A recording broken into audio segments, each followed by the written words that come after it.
तो डिक्टेशन की पीडीएफ और आउटलाइंस के लिए आप टेलीग्राम ज्वाइन कर सकते हैं। स्टेनोग्राफर लोकेश के नाम से आप सर्च करेंगे तो आ जाएगा, और नाम से नहीं करना चाहते तो डिस्क्रिप्शन में उसका लिंक दिया गया है टेलीग्राम चैनल का, तो आप वहां से भी आप ज्वाइन कर सकते हैं। ठीक है, डिक्टेशन स्टार्ट होगी 3 सेकंड बाद। स्टार्ट। केंद्र सरकार की यह कवायद पहले भी आलोचनाओं के घेरे में थी कि सोशल मीडिया पर जारी सामग्रियों की जांच उसकी ओर से गठित एक इकाई करेगी और उसके आधार पर टिप्पणी या सामग्री को किसी मंच पर से हटाना या उसे रहने देने का फैसला होगा। विराम। इस संबंध में सरकार ने बुधवार को तथ्य जांच इकाई लागू करने के लिए अधिसूचना भी जारी कर दी थी। विराम। मगर उसके एक दिन बाद ही सुप्रीम कोर्ट ने सरकार की उस अधिसूचना पर फिलहाल रोक लगा दी। विराम। जाहिर है सरकार अपनी जिस पहल को तथ्यों की जांच का नाम दे रही है उसे शीर्ष अदालत ने अभिव्यक्ति की आज़ादी के खिलाफ बताया है। विराम। हालांकि इस मसले पर अभी बम्बई हाई कोर्ट में अंतिम फैसला आना बाकी है, मगर सुप्रीम कोर्ट ने सरकार की अधिसूचना पर रोक लगाने की ज़रूरत को रेखांकित करते हुए कहा कि अनुच्छेद 3 की वैधता को चुनौती में गंभीर संवैधानिक प्रश्न शामिल हैं और बम्बई हाई कोर्ट द्वारा अभिव्यक्ति की आज़ादी और अभिव्यक्ति पर नियमों के प्रभाव का विश्लेषण जरूरी था। विराम। आज अभिव्यक्ति के मंचों का स्वरूप जिस तरह बदला है और अलग अलग तरीकों से अपनी बात कहने की कोशिश की जाती है। विराम। सरकार ने तथ्य जांच इकाई से संबंधित जो अधिसूचना जारी की थी उसके मुताबिक वह इकाई सोशल मीडिया के विभिन्न मंच मसलन फेसबुक, एक्स या इंस्टाग्राम आदि पर डाली गई सामग्रियों की निगरानी कर सकती है और किसी जानकारी को फर्जी और गलत बता सकती है। विराम।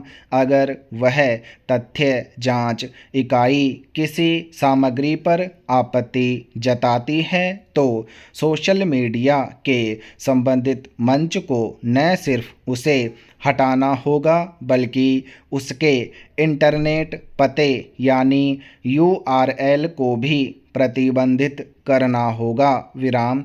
सवाल है कि सरकार के मातहत काम करने वाली एक एजेंसी आखिरी तौर पर यह कैसे तय करेगी कि कोई सामग्री गलत या सही है। विराम। क्या ऐसे में उसके मनमाना रवैया अख्तियार कर लेने और सोशल मीडिया पर जारी किसी टिप्पणी या राय की सुविधाजनक तरीके से व्याख्या करके सही या गलत करार देने की आशंका नहीं पैदा होगी। विराम। पैरा। कहते हैं जिंदगी 2 दिन का तराना है। विराम। आज आना और कल जाना है। विराम। इतने छोटे से जीवन पर कैसा अहंकार। विराम।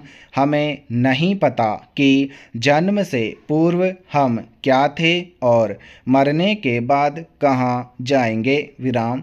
हमारे हिस्से में जो बचा है वह आज है। विराम। क्यों न इस आज को जिंदा दिली के साथ जिएं, हंसे हंसाएं और मुस्कुराएं। विराम। यहाँ सब अपने हैं, कोई पराया नहीं है। विराम। सच्चे दिल से देखा जाए तो कोई इंसान बुरा नहीं है विराम। कभी कभी दुख का ग्रहण इतना गहरा जाता है कि हमारे अपने भी दुखदाई लगने लगते हैं विराम। दूसरी ओर जब सुख की पूर्णिमा छा जाती है तो पराये भी अपने लगने लगते हैं विराम। यही सब लोग हमारी जिंदगी के असली रंग हैं विराम। इनके बिना जीवन फीका फीका लगता है विराम। देखा जाए तो किसकी जिंदगी में दुख नहीं है विराम। सच यह है कि सुख और दुख का अभिन्न साथ होता है विराम। इसीलिए अपनों के संग जीने के रंग का जो आनंद है वह कहीं और नहीं है विराम। यही वे पल होते हैं जो हमारे अकेलेपन में गुदगुदी का एहसास देते हैं विराम। ऐसा न हो कि हम मृत्युशैया पर लेटे रहें और अतीत में जीवनोत्सव न मनाने की कसक चुभती रहे विराम। जीने को तो कीड़े मकोड़े भी जी लेते हैं विराम, मगर वह भी कोई जीना है विराम। असली सुख एक पल में सारी जिंदगी को जी लेने में है विराम। अंत समय में हमारे पास कुछ रहे न रहे खुशी के ये रंग जरूर रहेंगे विराम। जिंदगी की होली में खुशियों के रंग बहुत कम लोगों को नसीब होते हैं विराम।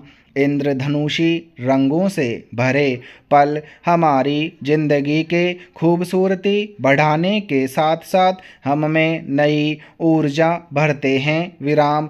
हर रंग हमसे कुछ कहना चाहते हैं विराम, हमसे बतियाना चाहते हैं विराम, हमें गले लगाना चाहते हैं विराम। जिंदगी के भीतर सफ़ेद रंग अपनी चादर बिछा दे तो चारों ओर सुख चैन फैल जाता है विराम। पैरा। पंचायती राज व्यवस्था देश के ग्रामीण क्षेत्रों में स्थानीय स्वशासन की व्यवस्था है विराम। इसके अंतर्गत ग्राम के स्तर पर ग्राम पंचायत, ब्लॉक या तालुका स्तर पर पंचायत समिति और जिला स्तर पर जिला परिषद कार्य करती है विराम। वर्ष 1958 में राष्ट्रीय विकास परिषद ने बलवंत राय मेहता समिति की रपट के अनुरूप 2 अक्टूबर 1959 को राजस्थान के नागौर जिले में तत्कालीन प्रधानमंत्री जवाहरलाल नेहरू ने देश की पहली त्रिस्तरीय पंचायती राज व्यवस्था का उद्घाटन किया था विराम।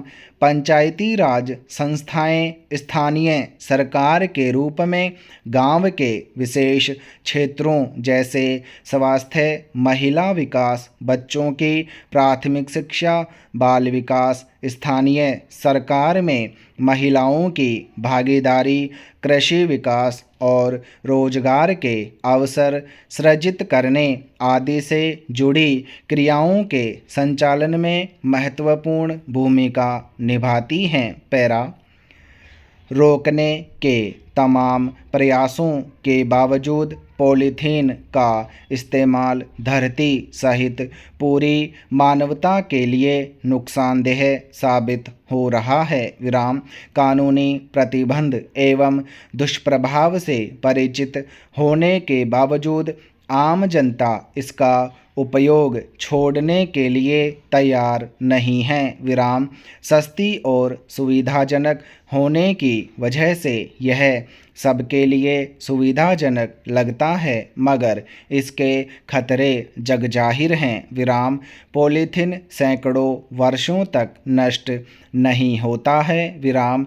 यह धरती की उर्वरा शक्ति एवं जल संचय की क्षमता को कम कर रहा है। विराम आज शहरों में जल जमाव के पीछे पॉलीथीन की बहुत बड़ी भूमिका रहती है। विराम प्रदूषित जल की वजह से इंसानों के साथ साथ जानवर और पशु पक्षी भी प्रभावित हो रहे हैं और अकाल मृत्यु का शिकार हो रहे हैं। विराम मिट्टी के बर्तन और कपड़े की थैली को इस्तेमाल करने की आदत विकसित करनी चाहिए। विराम स्कूली पाठ्यक्रम में पॉलीथीन से होने वाले नुकसान को शामिल करना चाहिए, जिससे बच्चों में पॉलीथीन के प्रति जागरूकता पैदा हो सके। विराम वैज्ञानिकों को भी पॉलीथीन का विकल्प तैयार करने का प्रयास करना चाहिए। विराम समाप्त। दोस्तों, इसमें जो तीसरा पैराग्राफ है ना, पंचायती राज वाला, इसमें मैंने आधा ही बोला है और फिर उसके बाद में मैंने डायरेक्ट चौथे पैराग्राफ पे जंप किया है। तो ये आप हिंदी से मैच करोगे पीडीएफ से, तब एक बार देख लेना। ठीक है, थैंक यू।